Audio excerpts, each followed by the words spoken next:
Välkommen till Sverige, welcome to Sweden. We were only in Sweden for a couple days, but it was well worth the stop. We tried some of the local fare, including the infamous Swedish waffles for breakfast almost every morning. And we stopped into the Medalshaven Museum, which is a famous museum that contains ancient artifacts from ancient Rome, ancient Greece, and ancient Egypt. If you're an ancient Egypt fan like I am, you absolutely have to go to this museum. The artifacts there are so well preserved, including real mummies. This was the closest we had ever been to real mummies, and it was something that I will definitely never forget, and I hope my kids never do either.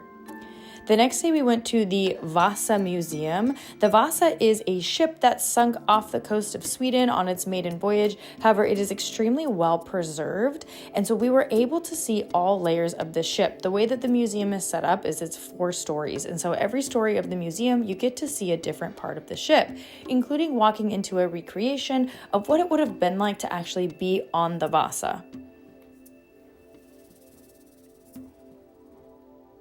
Next, we made our way to one of Sweden's largest open-air swap markets at the Haymarket, and it was really cool. We didn't find anything interesting, but it was cool to mingle with the locals and see some of their local wares.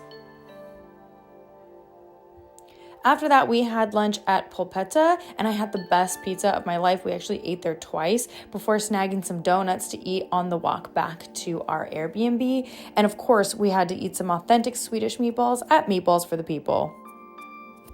Our final day, we visited Koningsslottet, or the King's Castle. Again, this is a must-see, not only because of the jewels, not only because of the art, but because it is one of the oldest castles in the world, being built in the 1200s, and it actually burnt completely down in the 1600s and had to be rebuilt.